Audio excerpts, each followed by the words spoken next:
I've been planning this since they took everything from me. In one room, Tyrion built an empire, without a sword, without a dragon, only with his mind. The final scene of Season 6, Episode 10. The camera pans across the greatest armada ever assembled. Hundreds of ships, thousands of soldiers, 3 great houses of Westeros, the Unsullied, the Dothraki, 3 dragons soaring overhead. Daenerys Targaryen stands at the bow of the lead ship, finally sailing toward Westeros after 6 seasons of preparation. This is the moment the entire show has been building toward. The Dragon Queen returning to reclaim her throne with an unstoppable force. But here's what most people miss about this scene. None of this happens without Tyrion Lannister. The Greyjoy fleet? Tyrion brokered that alliance. House Tyrell? Tyrion brought them into the fold. Dorne and the Sand Snakes? Tyrion made that connection. The strategic plan for the invasion? Tyrion designed it. That magnificent fleet sailing toward Westeros isn't just Daenerys' triumph, it's Tyrion's masterpiece. In the span of half a season, Tyrion transformed Daenerys from a queen stuck in Meereen with no clear path forward into an unstoppable invasion force with the backing of 3 of the 7 kingdoms. He didn't do it with armies. He didn't do it with dragons. He didn't do it with birthright or prophecy. He did it with pure strategic genius, with an understanding of Westerosi politics that no one else in Daenerys' circle possessed, with the ability to see opportunities where others saw obstacles. This scene, this armada, is proof that Tyrion Lannister controlled the game. Not because he commanded armies or wielded power directly, but because he understood the game better than anyone alive, and he knew exactly how to make the pieces move. Look at this. Over 99% of you watching are not subscribed. If you enjoy these videos, please subscribe and support the channel. It really helps me grow. Let's start with the situation Tyrion inherited. At the beginning of Season 6, Daenerys has been building power in Essos for years. She has dragons, she has the Unsullied, she has freed cities, she has a growing reputation as a liberator and breaker of chains. But she has a massive problem. She's stuck in Meereen, a queen with no kingdom to return to and no clear path forward. And then Tyrion Lannister walks into her life. The dwarf who knew everything. Tyrion brings something to Daenerys that no one else can provide: comprehensive knowledge of Westeros. He's not just familiar with Westerosi politics, he's lived at the center of it his entire life. He knows every major house, every alliance, every rivalry, every grudge, every ambition. He knows who hates the Lannisters and why. He knows who's vulnerable, who's ambitious, who might be convinced to switch sides. More importantly, he understands how the game is played. He's been playing it his entire life. He survived at court despite being despised by his father, mocked by his peers, and constantly underestimated. He knows how to read people, how to identify opportunities, how to build alliances, how to leverage weaknesses. And when he looks at Daenerys' situation, he doesn't see an impossible problem. He sees opportunity. Because Tyrion understands something crucial. The current state of Westeros is perfect for Daenerys' invasion. The realm is fractured. The Lannisters are hated. Cersei has destroyed the Sept of Baelor and killed the beloved queen and the High Sparrow, turning the common people and the faith against her. The North is in chaos after the Battle of the Bastards. The Riverlands are devastated from years of war. The Reach and Dorne are furious about the deaths of Marjorie and Oberyn. The realm isn't united under a strong king. It's barely holding together under an unstable queen who just committed an act of terrorism against her own people. This is the perfect moment for Daenerys to invade. Not in 5 years, not after she's fully consolidated Essos, now. But she needs allies, she needs intelligence, she needs a fleet, and Tyrion knows exactly how to get all 3. The Greyjoy alliance, turning weakness into strength. The first piece falls into place when Yara and Theon Greyjoy arrive in Meereen. They've stolen the Iron Fleet from their uncle Euron. They're fugitives with no home and no future. They need Daenerys' protection. On the surface, this looks like a bad deal for Daenerys. The Greyjoys are offering ships, yes, but they're also bringing her into a conflict with Euron. They're asking her to take sides in an Iron Island succession crisis. Most advisors would counsel caution. Don't get involved in internal Westerosi conflicts before you even arrive. Don't make enemies unnecessarily. But Tyrion sees what others don't. The Greyjoys are desperate, which means they'll negotiate from weakness. Daenerys can demand favorable terms. The Iron Fleet solves her transportation problem immediately. She can move her army across the narrow sea. Euron is already an enemy. He's building his own fleet to sail to Essos and offer it to Daenerys in exchange for marriage. By allying with Yara and Theon, Daenerys denies Euron that option and gains the fleet anyway. And most importantly, the Iron Islands represent a strategic position. They control the western coast.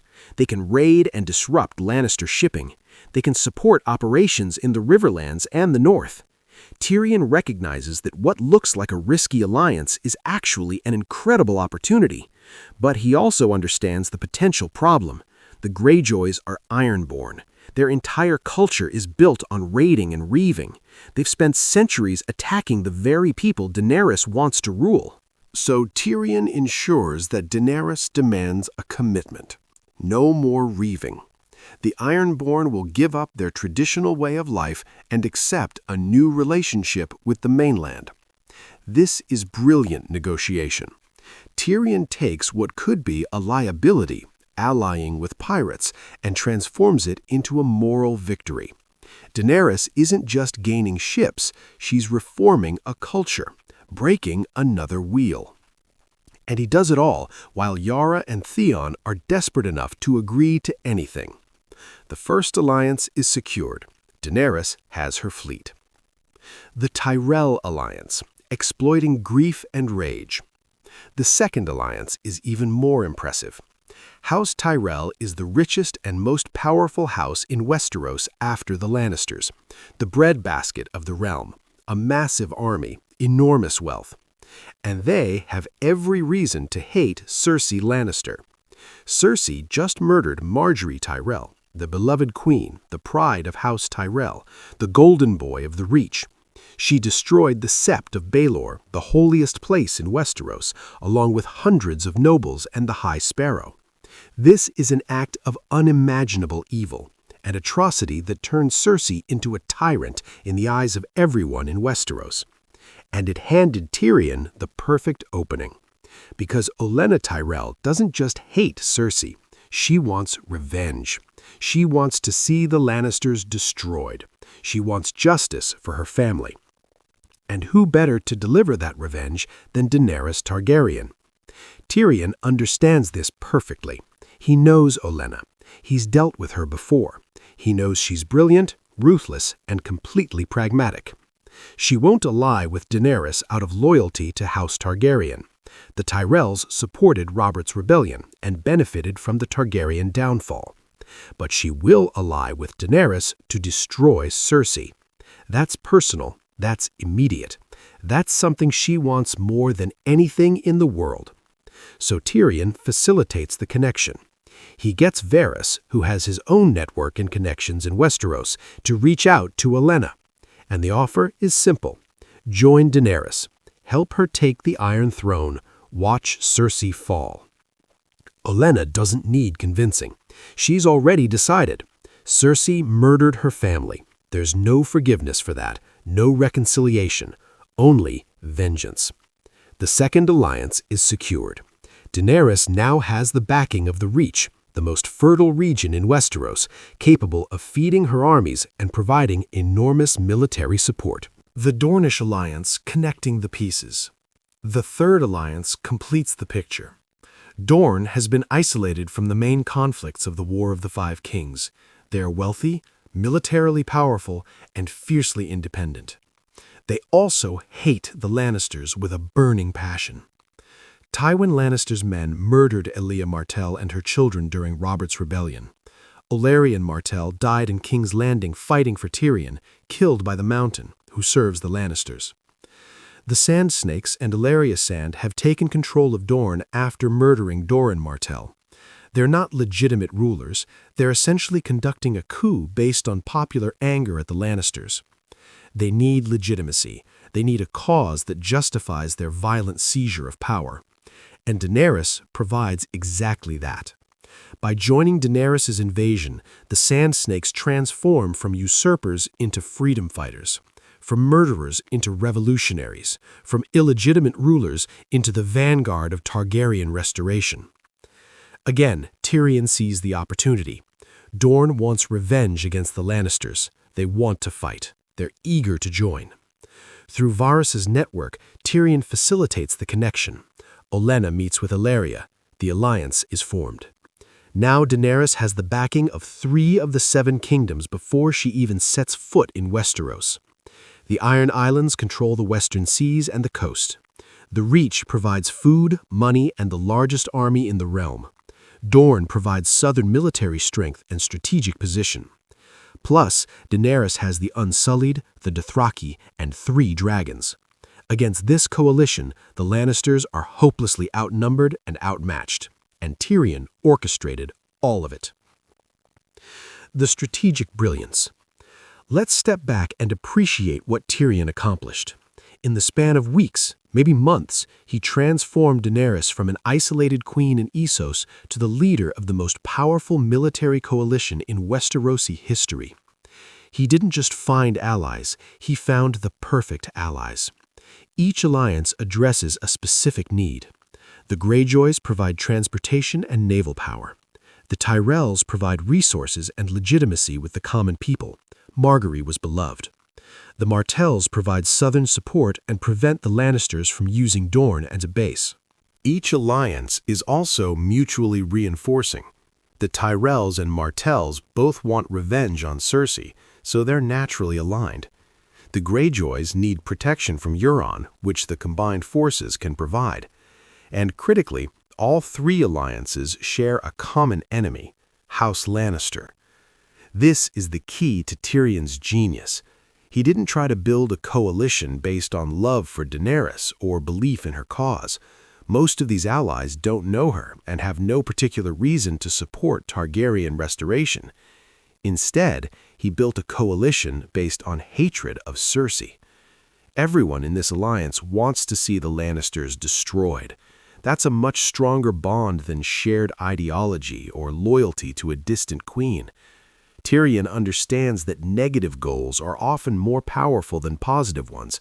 People will fight harder to destroy something they hate than to build something they believe in.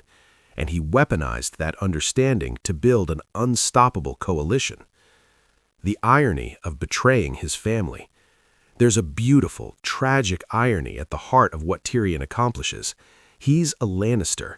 He's using his comprehensive knowledge of Westerosi politics, knowledge he gained by being born into the most powerful family in the realm, to destroy that very family.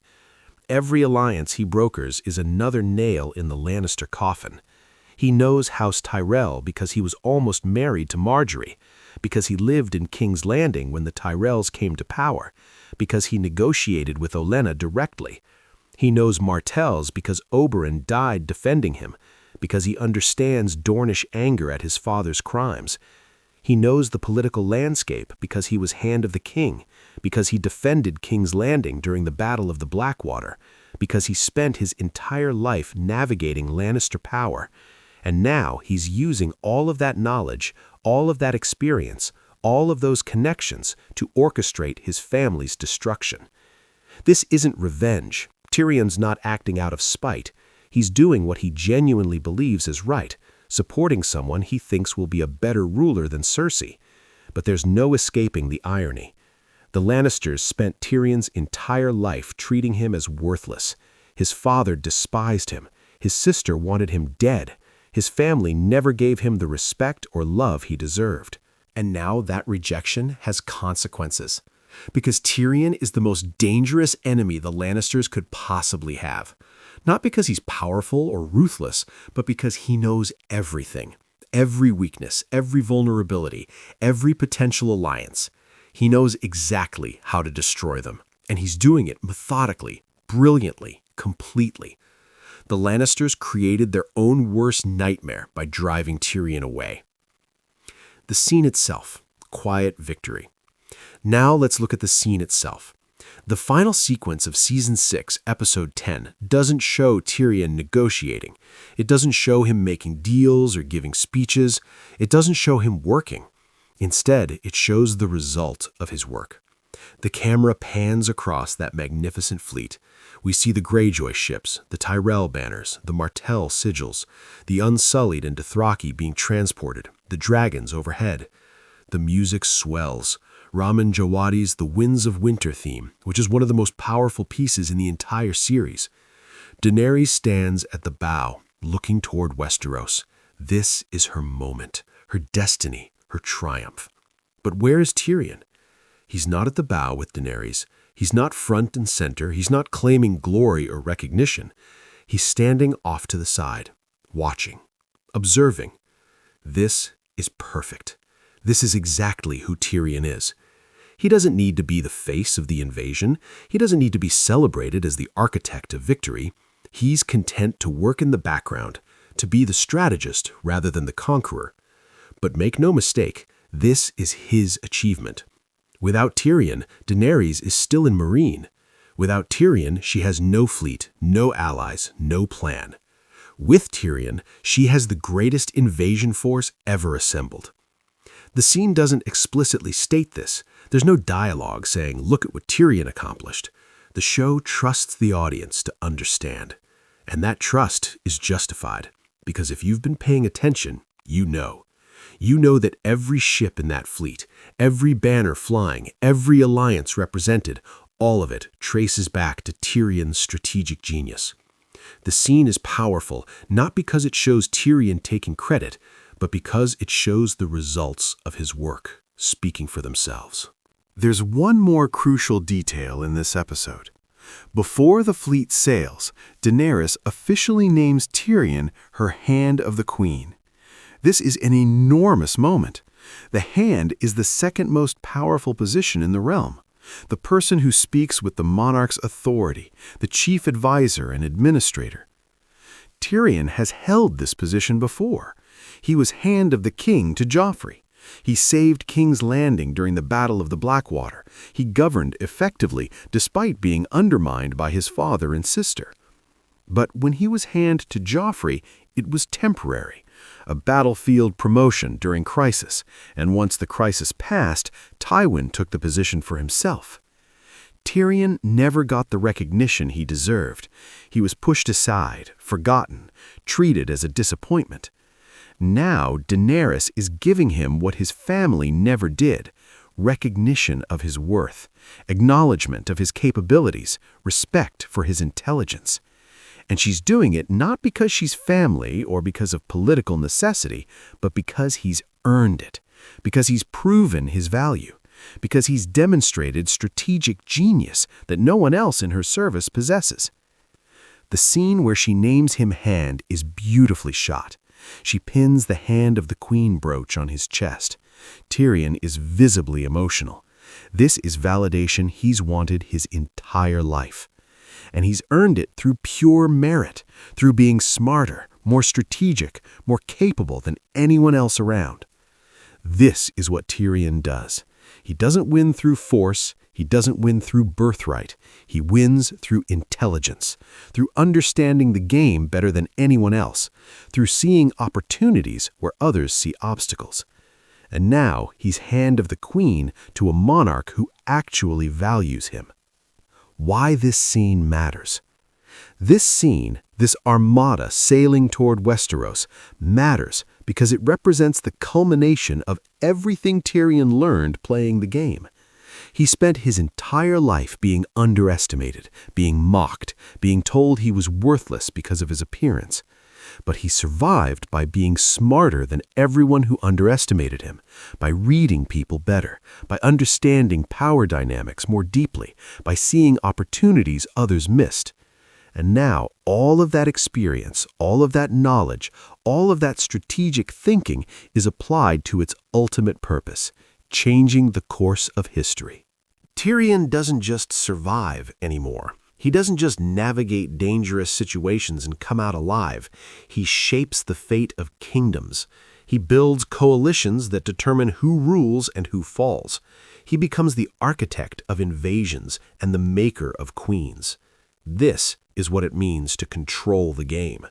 Not to sit on the Iron Throne, not to command armies, not to be the most powerful person in the realm, but to be the person who decides who sits on the throne, who determines which armies fight for whom, who shapes the structure of power itself. Tyrion controls the game because he understands it better than anyone, and this scene is proof. The final truth. The camera pans across hundreds of ships, 3 great houses united, dragons overhead, an unstoppable force sailing toward Westeros. Everyone watching sees Daenerys' triumph, the Dragon Queen finally coming home, destiny being fulfilled, the wheel about to be broken. But if you look closer, if you understand what actually created this moment, you see something else. You see Tyrion Lannister's masterpiece.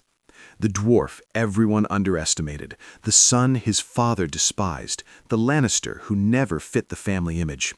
He took an impossible situation, a queen trapped across the sea with no path forward, and transformed it into inevitable victory. He identified 3 perfect allies and brought them together through their shared hatred of Cersei. He solved the transportation problem with the Iron Fleet. He secured the resources of the Reach and the strategic position of Dorne. He created a coalition so powerful that it should have swept aside all opposition and placed Daenerys on the Iron Throne within weeks.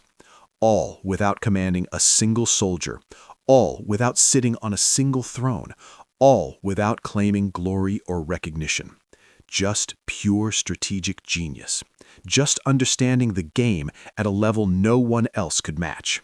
That armada sailing toward Westeros, that's not just Daenerys' invasion force.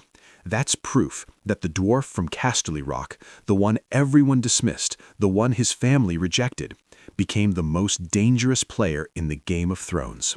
Not through violence, not through birthright, not through dragons or prophecy, but through intelligence, through understanding, through seeing what others couldn't see and connecting what others couldn't connect. This scene proved Tyrion controlled the game because it showed that the greatest power isn't the ability to command, it's the ability to create, to build something from nothing, to see opportunity where others see only obstacles, to transform an impossible situation into inevitable victory. Hundreds of ships, 3 kingdoms, an invasion that will reshape Westeros. All because one man understood the game better than anyone alive and built a masterpiece.